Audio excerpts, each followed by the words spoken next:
Assalamualaikum warahmatullahi wabarakatuh. Pada sesi ini, perkenalkan saya Pak Fajar akan membahas materi tentang kelas 5. Ya, materi untuk kelas 5. Nah, pertemuan pertama ini kita akan membahas tentang tema 1, yaitu tentang organ gerak hewan dan manusia. Dan pada sesi ini kita akan yang pertama adalah belajar subtema 1 pertemuan yang pertama.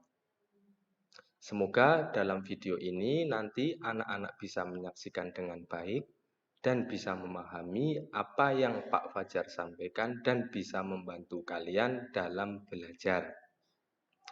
Pak Fajar mulai. Yang pertama, subtema 1-nya adalah tentang organ gerak hewan. Pembelajaran pertama, alat gerak hewan dan manusia. Jadi kita akan belajar tentang alat gerak hewan dan manusia. Alat gerak terdiri dari dua macam. Yang pertama adalah alat gerak aktif, yang kedua adalah alat gerak pasif. Apa itu alat gerak aktif? Contohnya adalah otot. Otot disebut alat gerak aktif karena dapat bergerak. Nah, bisa kita lihat di gambar sebelahnya, yaitu yang ditunjukkan otot, contohnya itu yang berwarna merah.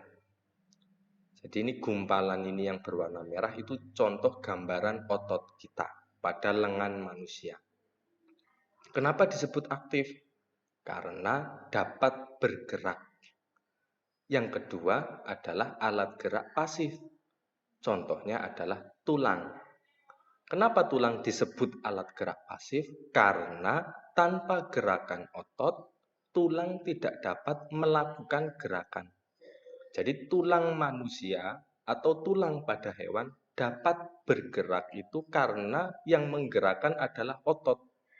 Jadi otot itu yang menggerakkan tulang. Ya, otot menggerakkan tulang. Makanya otot itu yang aktif, tulang itu yang pasif.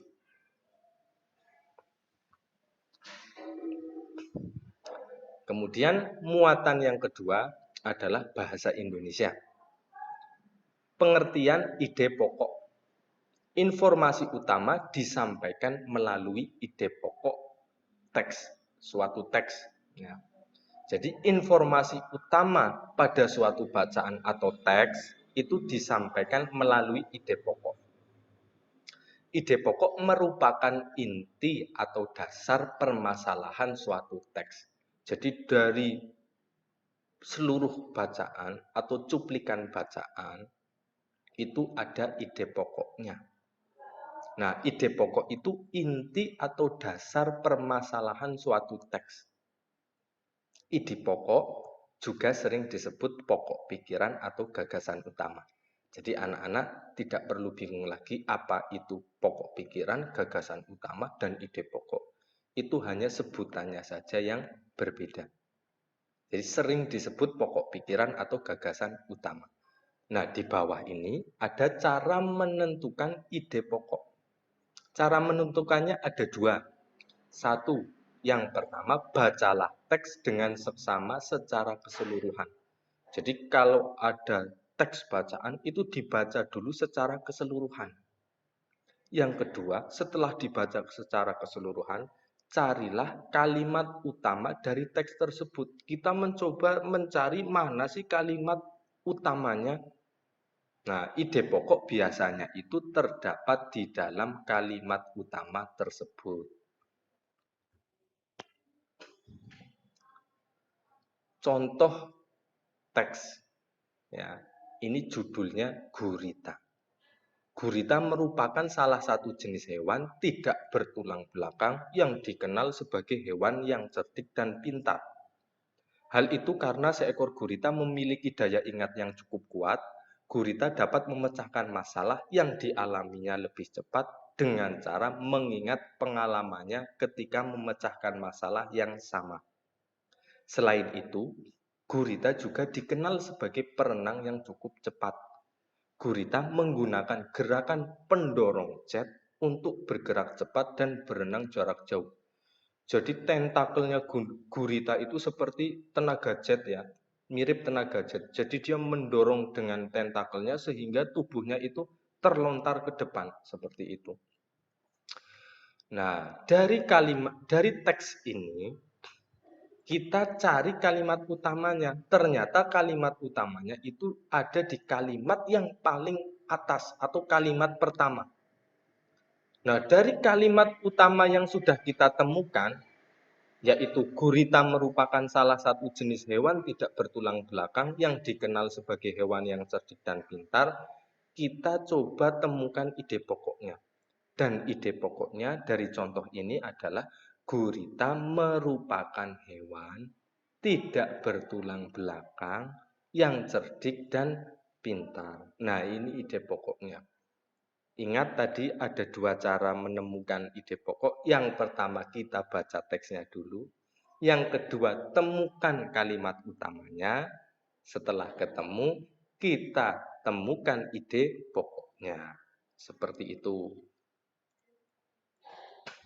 Nah, ini sudah pembelajaran kedua. Pembelajaran kedua nanti ada di sesi selanjutnya. Itu muatan SPDP tentang pengertian gambar cerita. Supaya penasaran nanti silakan anak-anak bisa lihat video untuk pembelajaran kedua subtema 1 tema 1 kelas 5. Ya.